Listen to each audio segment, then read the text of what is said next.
Hello दोस्तों। तो आज हम पढ़ेंगे गुलाम वंश। क्या पढ़ेंगे हम आज? गुलाम वंश। गुलाम वंश का इतिहास कब से कब तक था? गुलाम वंश का इतिहास 1206 से 1290 ईस्वी तक था। कब से कब तक था? 1206 से 1290 ईस्वी तक गुलाम वंश का इतिहास अपने रहा है। तो व- आपका वेलकम टू एलकेजी क्लासेज। आपका एलकेजी क्लासेज में बहुत बहुत स्वागत है। और गुलाम वंश हम पढ़ने जा रहे हैं। गुलाम वंश 1206 से 1290 ईस्वी तक था। गुलाम वंश का उपनाम दास वंश, इलबरी वंश और मामलुक वंश। दास वंश, इलबरी वंश और मामलुक वंश।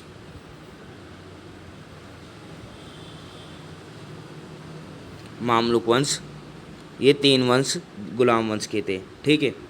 इसके बाद हम चलते हैं, पहला शासक कौन था गुलाम वंश का? तो पहला शासक था कुतुबुद्दीन ऐबक। कौन था? कुतुबुद्दीन ऐबक। तो कुतुबुद्दीन ऐबक 1206 से 1210 ईस्वी तक, कुतुबुद्दीन ऐबक 1206 से 1210 ईस्वी तक शासक रहा। इसे लाख बख्श भी कहा जाता था। लाख बख्श,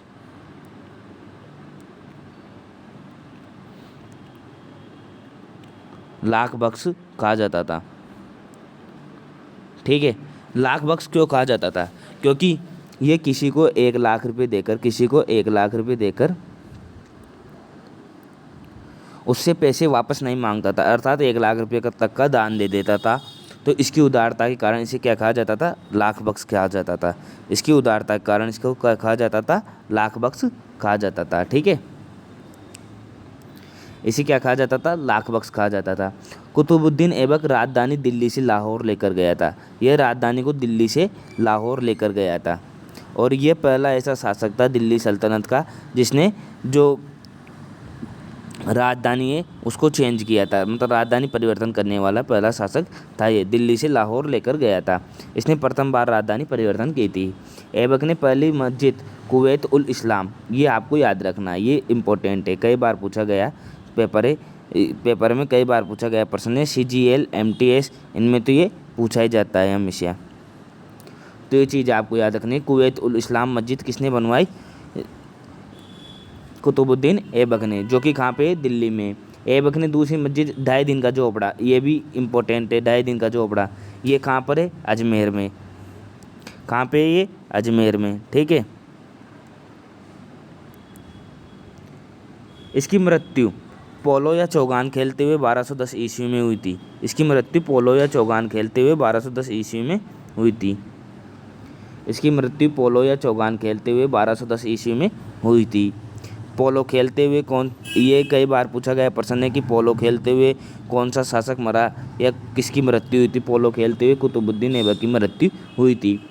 कुतुब मीनार का कार्य किसने शुरू करवाया था? कुतुब मीनार का कार्य शुरू करवाया था कुतुबुद्दीन ऐबक ने। और कुतुब मीनार किसकी याद में बनाया गया था? तो कुव्वत, इनकी याद में ये कुतुब मीनार का कार्य शुरू करवाया गया था। ये नहीं है कि कुतुबुद्दीन ऐबक की याद में नहीं, कुव्वत की याद में कुतुब मीनार का कार्य शुरू करवाया था। ऐबक के पुत्र का नाम क्या था? आराम शाह। ऐबक के पुत्र का नाम क्या था? आराम शाह। और ये 1211 ईस्वी में इसकी मृत्यु हो गई। और मृत्यु के बाद कौन शासक बना? इल्तुतमिश। इल्तुतमिश कौन था? इल्तुतमिश इसका गुलाम था। कौन था? इल्तुतमिश गुलाम था, अर्थात अपन ये कह सकते हैं कि सेनापति था या गुलाम था। तो कुतुबुद्दीन ऐबक का मकबरा कहाँ पे है? लाहौर में। कहाँ पे है कुतुबुद्दीन ऐबक का मकबरा? लाहौर में। और मैं आजकल वीडियो रोजाना नहीं डालता, तो उसके पीछे कारण है क्योंकि आप शेयर नहीं करते वीडियो को और वीडियो को पूरा नहीं देखते, तो फिर मैं डालूँ भी क्यों? तो इसलिए मैं वीडियो पूरा नहीं डालता। आप अगर शेयर करते हो वीडियो को तो आपको ही फ़ायदा है। देखो, और पूरी देखा करो वीडियो को, आराम से नोट्स बनाया करो, ताकि वीडियो का कंटेंट बहुत अच्छा है, लेकिन अगर आप उसे अच्छी तरीके से देखोगे हमारी मेहनत के ऊपर, तो वीडियो बहुत। तो इसमें क्या क्या याद रखना है आपको? इसे लाख बख्श खा गया। इसकी राजधानी को दिल्ली से लाहौर लेने वाला प्रथम शासक था। इसकी पहली मस्जिद कुवैत उल इस्लाम थी। और दूसरी मस्जिद 2.5 दिन का झोपड़ा, जो कि कहाँ पे? अजमेर में। ये भी आपको याद रखनी है। इसकी मृत्यु किससे हुई? पोलो खेलते हुए 1210 ईस्वी में। कुतुब मीनार का कार्य शुरू करवाया। ये जो सारे पॉइंट है, ये सारे पॉइंट इंपॉर्टेंट पॉइंट है और ये सभी पॉइंट पूछे जा चुके हैं सभी एग्जामों में, तो ये पॉइंट आपके लिए इंपॉर्टेंट बनते हैं। ठीक है। ऐबक के पुत्र का नाम क्या था? आराम शाह, जिसकी मृत्यु 1211 ईस्वी में हो गई। और लाहौर में क्या है? मकबरा। इसके बाद चलते हैं अगले टॉपिक की तरफ। अगला टॉपिक क्या है? इल्तुतमिश। इल्तुतमिश ने कब से कब तक शासक किया? 1211 से 1235 तक। कब से कब तक शासक किया? 1211 से 1235 तक। ठीक है। इल्तुतमिश क्या था? कुतुबुद्दीन ऐबक का गुलाम था। क्या था ये? कुतुबुद्दीन ऐबक का गुलाम। ये लाहौर से राजधानी वापस दिल्ली लेकर आता है। वो तो दिल्ली से लाहौर लेके जाता है और ये राजधानी को लाहौर से दिल्ली वापस लाता है। ठीक है। और कुतुब मीनार के कार्य को पूर्ण करवाता है। कुतुब मीनार के कार्य को पूर्ण कराने वाला जो शासक था वो इल्तुतमिश था। ये भी आपको याद रखना है। कुतुब मीनार के कार्य को किसने पूर्ण करवाया? ये कई बार पूछा गया प्रश्न है। वो कौन था? इल्तुतमिश। ठीक है। इसने एकता व्यवस्था अपनाई थी। एकता प्रणाली अपनाई थी इसने। एकता प्रणाली का मतलब क्या होता है? एकता प्रणाली इसने अपनाई थी। एकता प्रणाली का मतलब क्या होता है? एकता प्रणाली होता है सैनिकों को वेतन के स्थान पर जमीन देना। सैनिकों को वेतन के स्थान पर जमीन देना। ये किसने अपनाई थी? एकता प्रणाली ये इल्तुतमिश ने अपनाई थी। ठीक है। इल्तुतमिश ने चांदी का टंका व तांबे की जीतल चलाई थी। ये आपको याद रखना है भाई कि किसने क्या चलाया था। तो इल्तुतमिश ने चांदी का टंका व तांबे की जीतल चलाई थी। और यह भी पूछा गया प्रश्न है, ये अब तक CGL और MTS में एक एक बार पूछ लिया गया है। तो अब आने वाली परीक्षा है CGL और MTS, ये तो आपको ये याद रखना है।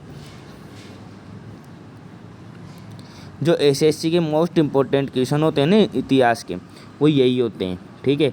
चांदी का टंका व तांबे की जीतल किसने चलाया? इल्तुतमिश ने। एकता प्रणाली का मतलब क्या होता है? सैनिकों को वेतन के स्थान पर क्या देना? जमीन देना। ठीक है। चंगेज खान ने भारत पर 1221 ईस्वी में, चंगेज खान आप जानते हो, चंगेज खान इसने भारत को बहुत लूटा है। तो ये कब आक्रमण किया था? इल्तुतमिश के समय पर इसका आक्रमण हुआ था। इल्तुतमिश ने तुर्कान-ए-चहलगामी बनाया था। तुर्कान-ए-चहलगामी संघ बनाया था। इसका अर्थ तो होता है 40 गुलामों का दल। मतलब ये 40 गुलामों के दल बनाता था। 40 गुलामों का दल बनाता था। ठीक है। 40 गुलामों का दल बनाता था। इसको ख़त्म करने वाला बलबन था। इसको जो 40 गुलामों के दल की प्रथा को ख़त्म करने वाला कौन था? बलबन। इल्तुतमिश ने सबसे पहले शुद्ध अरबी सिक्के जारी किए। क्या जारी किए? इल्तुतमिश ने सबसे पहले शुद्ध अरबी सिक्के जारी किए। ठीक है। इल्तुतमिश की एक बेटी थी जिसका नाम था रजिया। क्या नाम था इसका? रजिया। और रजिया सुल्तान ये जो पहली भारत पर राज्य करने वाली महिला थी, पहली व अंतिम सुल्तान थी। ठीक है। ये भी आपको याद रखना है। पहली व अंतिम सुल्तान थी ये महिला सुल्तान। इस इल्तुतमिश का बेटा का नाम क्या था? रुकनुद्दीन फिरोज। क्या नाम था? रुकनुद्दीन फिरोज। इल्तुतमिश पहला शासक था जिसने 1229 ईस्वी में बगदाद के खलीफा के सुल्तान पद की स्वीकृति ली थी। बगदाद के खलीफा से सुल्तान पद की स्वीकृति लेना एक बहुत बड़ा काम होता है जो इसने लिया था। तो ये पहला सुल्तान था। ठीक है। उसके बाद आता है रजिया सुल्तान। रजिया सुल्तान ये इसकी बेटी थी इल्तुतमिश की, और ये 1236 से 1240 तक रही। रजिया सुल्तान दिल्ली की पहली व अंतिम महिला सुल्तान थी। रजिया सुल्तान अल्तुनिया से मोहब्बत करती थी। और मैं इसकी मोहब्बत की कहानी आपको सुनाता हूँ, तो आप इसकी मोहब्बत की कहानी सुनिए क्योंकि उससे बहुत क्वेश्चन बनते हैं। रजिया सुल्तान, एक सेकंड, रजिया सुल्तान अल्तुनिया से मोहब्बत करती थी।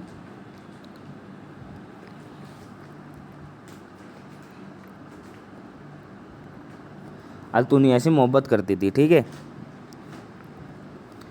अब अल्तुनिया, रजिया सुल्तान मोहब्बत करती थी भाई। तो इल्तुतमिश ने अल्तुनिया को क्या बना दिया? बटिंदे का इक्तागार। पंजाब में बटिंदा जो शहर है उसका क्या बना दिया? इक्तेदार बना दिया। क्या बना दिया? इक्तेदार बना दिया। और इसने तो इक्तेदार बटिंदा का इसे बना दिया। अब ये जो रजिया सुल्तान है, ये बन गई सुल्तान 1236 ईस्वी में। 1236 ईस्वी में ये क्या बन गई? सुल्तान बन गई। और वो इक़्तिदार बना हुआ है अभी भी अल्तुनिया, ठीक है। उसके बाद रजिया एक दूसरे लड़के याकूत इससे मोहब्बत करने लगती है। याकूत खान जो कि घोड़ों की सफाई करता था, मतलब अस्तबल संभालता था। ये क्या संभालता था? ये अस्तबल संभालता था ये। और ये रजिया सुल्तान याकूत खान से मोहब्बत करने लगी। ये घोड़ों की सफाई करता था, मतलब अस्तबल का देख रेख करता था। और जब ये बात अल्तुनिया को पता चली तो अल्तुनिया ने बदला लेने के लिए खुद को पंजाब का सुल्तान घोषित कर दिया और कह दिया कि मैं पंजाब का सुल्तान हूँ, आज से यहाँ पे मेरी चलेगी, न कि रजिया सुल्तान की चलेगी, ठीक है। अल्तुनिया ने यह काम कर दिया।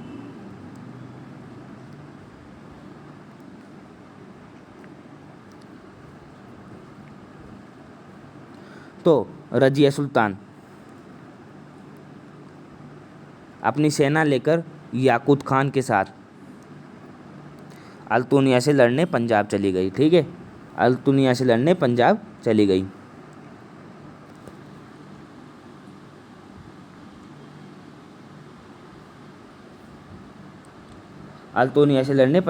गई। और पंजाब जाते ही जो याकूत खान को चाकू लगाकर अल्तुनिया ने मार दिया। अल्तुनिया ने जाते ही याकूत खान को मार दिया, ठीक है। याकूत खान को मार दिया तो और रजिया को बंदी बना लिया। रजिया सुल्तान को क्या किया? बंदी बना लिया, ठीक है। क्योंकि इसने पंजाब का सुल्तान घोषित कर दिया तो इसके पास सेना भी थी और ये इतने दिन से वहाँ पर इक़्तिदार था, तो इसके पास सेना ज़रूर थी। तो इसने रजिया को तो बंदी बना लिया और याकूत को मार दिया, ठीक है। रजिया सुल्तान को बंदी बना लिया इसने और इससे कहा कि या तो मुझसे शादी कर ले या दिल्ली सल्तनत मुझे दे दे। मैं एक ही शर्त पे तुम्हें छोड़ूंगा, या तो मुझसे शादी कर लो या फिर दिल्ली सल्तनत मुझे दे दो। तो रजिया सुल्तान ने अल्तुनिया से शादी कर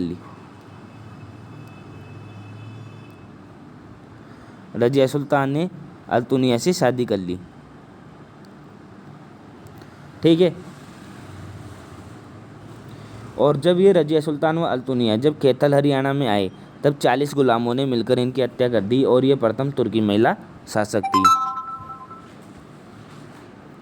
उसके बाद बहराम शाह का जो शासन रहा 1240 से 1242 तक रहा। 1240 से 1242 तक रहा। और अलाउद्दीन महसूद शाह का शासन रहा 1242 से 1246 तक। नसीरुद्दीन महसूद शाह का शासन रहा 1246 से 1265 तक। नसीरुद्दीन मोहम्मद शाह अपना गुजारा टोपी सिलकर किया करते थे, ठीक है। इन्होंने अपना वजीर बलबन को बना दिया और बलबन से अपनी पुत्री का विवाह कर दिया। बलबन जो 1265 से 1287 तक शासन रहा। बलबन का पूरा नाम क्या था? गयासुद्दीन मोहम्मद बलबन। बलबन ने तुर्कान चहलगामी को ख़त्म करने वाला पहला शासक था और बलबन ने सिजदा व पेबोस प्रथा शुरू की थी। ये CGL और MTS में पूछा गया प्रश्न है। सिजदा मतलब सर झुकाकर सलाम करना और पेबोस मतलब पैरों को चूमना। इसने लौह एवं रक्त की नीति अपनाई। इसने नवरोज़ त्यौहार शुरू किया। नवरोज़ त्यौहार पारसियों का त्यौहार होता है। किसका त्यौहार होता है? फारसियों का, ठीक है। इसने बलबन जो पुत्र वियोग में मर जाने वाला शासक था। बलबन ने दिल्ली को मंगोलों के आक्रमण से बचाया। नसीरुद्दीन महमूद ने बलबन को उलुग खान की उपाधि दी थी। किसकी उपाधि दी थी? उलुग खान की। बलबन के फारसी के प्रसिद्ध कवि अमीर खुसरो तथा अमीर हसन रहते थे। गुलाम वंश का अंतिम शासक कौन था? शम्मुद्दीन कैमूस।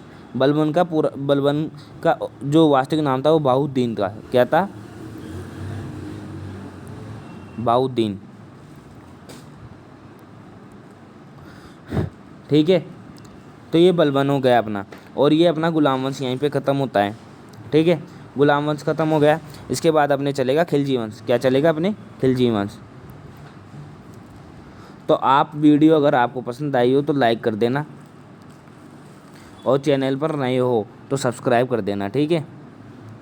चैनल पर नए हो तो सब्सक्राइब कर देना और ज़्यादा से ज़्यादा शेयर कर देना। तो तो अब अगला टॉपिक अपना चलेगा खिलजी वंश, जब अगले टॉपिक पे मिलते हैं। Thank you for watching this video.